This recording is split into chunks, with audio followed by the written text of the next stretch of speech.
আসসালামু আলাইকুম, কেমন আছেন সবাই? নতুন আরেকটি ভ্লগে আপনাদের স্বাগত জানাই। আজকে রবিবার, বেলা এখন 10টা 35 মিনিট। রান্নাবাড়া শেষ করে বাইরে যেতে হবে, যেটা দ্রুত রান্না হবে সেটাই রান্না করব আজকে। চিকেন এখানে ভিজিয়ে রেখেছিলাম আমি সকালবেলায়, নাস্তা শেষ করে তাই এটাই রান্না করব। সকালের খাবার দাবার শেষ হয়ে গেছে, দুপুরের রান্নাটা কমপ্লিট করে বাইরে যাব, কারণ একটা ইম্পর্ট্যান্ট কাজে যাব। সেটা থেকে ফিরতে ফিরতে যদি দেরি হয়ে যায় তাহলে তো এসে দুপুরের খাবার খেতে পারবো না, যদি সেটা রেডি না থাকে। তো সেটা রেডি করেই যাব। চিকেনটা অল্প একটু তেলে ভেজে নিয়েছি। তার আগে আমি ব্রয়লার মুরগিটা ধোয়ার পরে কিছুটা লেবু দিয়ে মাখিয়ে রাখি, ওই 10-15 মিনিট রাখলেই এনাফ। কারণ ব্রয়লার মুরগিতে কিছুটা গন্ধ বের হয়, জানেন তো। আমার যেদিন মুরগি নিয়ে আসা হয় এবং যেদিন আমি মুরগিটা কাটি, মুরগিটা ধুই এবং রান্না করি, সেদিন আর খেতে পারি না। সেই জন্য আমি যেন সেদিনই খেতে পারি, সেই জন্যই আমি একটু লেবু দিয়ে সেটা ভালো করে 10-15 মিনিট রেখে আবার ধুয়ে তারপরে তেলে ভেজে নিই। তেলে ভেজে নিয়েছি, তারপর এখানে মশলাটা কষাবো। পেঁয়াজ ভাজা হয়ে গেছে, তারপরে গুঁড়া মশলা যেগুলো দেয় আর কি বাসায়, সব সেগুলোই, যা বাসায় থাকে সেগুলোই। তো ওগুলো দিয়ে মশলাটাও কষানো হয়ে গেছে। ভাজা যে মুরগিটা উঠিয়ে রেখেছিলাম সেগুলো আবার দিয়ে দিলাম এখানে। এখন সুন্দর মতো করে এটা কষাবো শুধু। ব্রয়লার মুরগি তেমন সিদ্ধ হতে সময় লাগে না, বা রান্না হতেও তেমন একটা সময় লাগে না। ভালো মতো কষিয়ে কষিয়ে রান্না করলেই বেশ এটা টেস্ট হয়ে যায় অপূর্ব, দারুণ খেতে লাগে তখন। আর একটু ধৈর্য ধরে এটা কষাতে হবে শুধু। আর কষাতে কষাতে খুব সুন্দর যখন মিষ্টি গন্ধ বের হবে আর মুরগির যে গোস্তগুলা সেগুলো মজে আসবে, দাঁড়ান অল্প একটু দই দিয়ে দিই। দই দিয়ে রান্না করলে বেশ ভালো হবে, এটা সিদ্ধ হয়ে যাবে আরও বেশি তাড়াতাড়ি। পানি দেবো না, এভাবেই কষিয়ে কষিয়ে রান্না করব। মুরগি থেকে যেটা পানি বের হয়েছে সেটা দিয়ে সিদ্ধ হয়ে যাবে। একটু ঢাকনা দিয়ে দিলাম। যাক, সব কিছু কমপ্লিট হয়ে গেছে, বেরিয়ে পড়েছি। পৌঁছেও গেছি আমি স্টেশন থেকে নেমে। এখন যাব সেই অফিসে। আমার কিছু ডকুমেন্ট একবারই নষ্ট হয়ে গেছে, ওই ডকুমেন্টগুলো আবার সুন্দর মতো রেডি করতেই এই জায়গায় আমার আসা। জায়গাটা হয়তো ভিডিওতে দেখে আপনারা চিনতে পারছেন। কি সুন্দর অপূর্ব লাগছে বলেন। অনেকদিন পর আকাশে কোনো মেঘ নেই, একদম পরিষ্কার আকাশ, অল্প একটু করে রোদও উঠেছে, আর বাতাসও দিচ্ছে খুব ভালো, গরমটাও তেমন নেই, বেশ ভালো লাগছে হাঁটতে।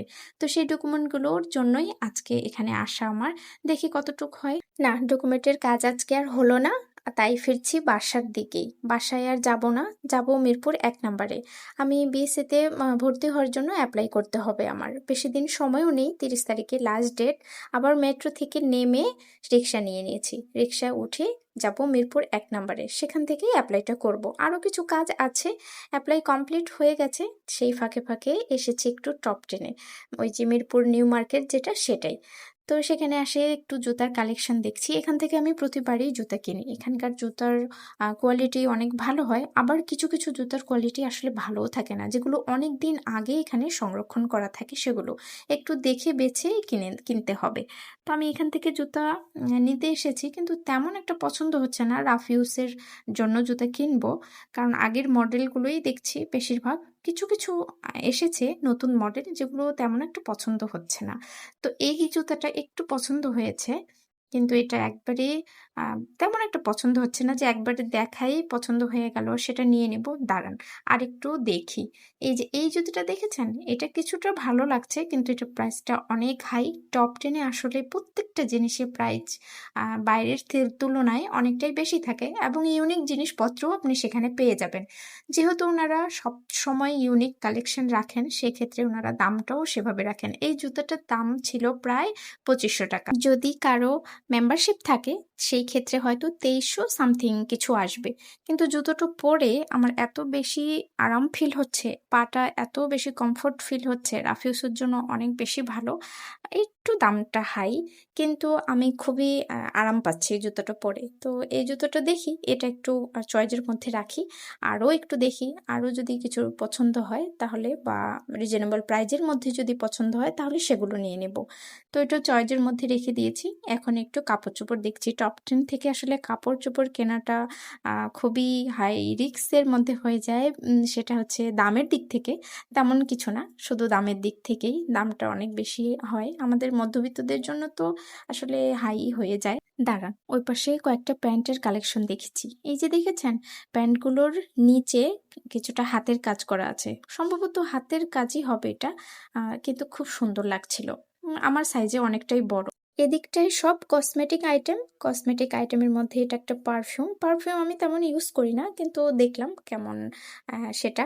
আর এগুলো সব শাওয়ার জেল, এইখান থেকে শাওয়ার জেল একটা আমি ইউজ করি, সেটা এখন আমার রয়ে গেছে, তো তাই দেখলাম শাওয়ার জেলগুলো কেমন। আর এই দোকানটা দেখেছেন, এটা নতুন উদ্বোধন হয়েছে, তাই এখানে এত চাকচিক্য লাইটিং। আমার দেখা শেষ, কেনাকাটাও শেষ, এখন বাইরে বেরিয়ে পড়েছি। ওই পাশটা দেখতে পাচ্ছেন, কাচের চুড়ি, অত বেশি স্পষ্ট বোঝা যাচ্ছে না, সম্ভবত ওইটাতে যাব।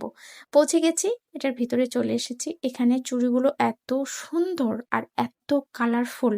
ওনারা বলছে কিছু চুড়ি বাইরের দেশ থেকে ওনারা ইম্পোর্ট করেন। এখন আসলে সত্যি মিথ্যা জানি না, কতটা সত্যি কতটা মিথ্যা, কিন্তু চুড়িগুলো একদম সত্যি, এক দেখাই এত সুন্দর, এত ভালো লাগে। কিন্তু এখানকার প্রাইসটাও কিন্তু বাইরের থেকে তুলনামূলক অনেকটাই বেশি। কিন্তু আপনাদের যদি পছন্দ হয়, সেক্ষেত্রে আপনারা এখান থেকে কালেক্ট করতে পারেন। বাইরে অনেক সময় অনেকভাবে আমরা শাড়ি বা ড্রেসের সাথে ম্যাচিংটা পাই না, এখানে গেলে আপনারা পেয়ে যাবেন। সেটা সনি হলের পাশেই, সনি হলের পাশে গেলে আপনারা কাচের চুড়ি বাইরে থেকে ব্যানার লাগানো, সেখানে পেয়ে যাবেন। কি সুন্দর করে সাজিয়ে রেখেছে বলেন, থরে থরে চুড়ির মেলা মনে হচ্ছে। সবগুলো কিনে নেই এরকম, কিন্তু অনেকটাই বেশি দাম ছিল, তো আমার একটা পছন্দ হয়েছে আমার এই ড্রেসটার সাথে, সেটাই আমি নিয়েছি, আর বেশি নিব না। ব্যাস, কেনাকাটা শেষ, বাইরে বেরিয়ে পড়েছি। এই খাবারগুলো দেখে আসলে লোভ সামলানোটা খুব কঠিন। এগুলো আমরা সবাই জানি আমাদের শরীরের জন্য কতটা হার্মফুল এবং কতটা ক্ষতিকর, তারপরও খেতে ইচ্ছে করে। মাঝে মধ্যে আসলে একটু খাওয়া ঠিক আছে, কিন্তু প্রত্যেক দিন বা নিত্যদিনের বাইরে গিয়ে যদি এই খাবারগুলো আমরা খাই, তাহলে আমাদের শরীর স্বাস্থ্য একবারে অসুস্থ হয়ে পড়তে পারে। তো আমার ভিডিও দেখে কেউ আবার এভাবে খেতে বসে পড়েন না, শরীর স্বাস্থ্যের দিকে অবশ্যই খেয়াল রাখবেন। বাহ, দারুণ লাগলো খেতে। এখানে দুটো পেঁয়াজি নিয়েছি আর দুটো রসুনের চপ খেয়েছি। আর তেঁতুলের এই টকটা আমি আসলে প্রশংসা না করে পারলাম না, এবং পরিষ্কার পরিচ্ছন্নই ছিল ওনার দোকানটা। তারপরে হাঁটতে হাঁটতে এখন বাসার দিকে ফিরবো। এই দোকানগুলো তো চোখ ফেরানো যায় না, এগুলোতে গেলে কিছু না কিছু, সেটা প্রয়োজন থাক আর না থাক, প্রচণ্ড কিনতে ইচ্ছে করে।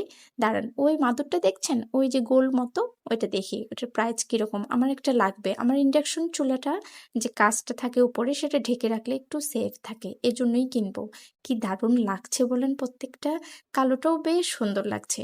ফটোতে অতটা বেশি ভালো না লাগলেও এই হলুদটা দেখেছেন কি সুন্দর লাগছে, কিন্তু উনি দামটা একটু বেশি চাচ্ছে, এজন্য আমি দরটা কষাকষি করছি।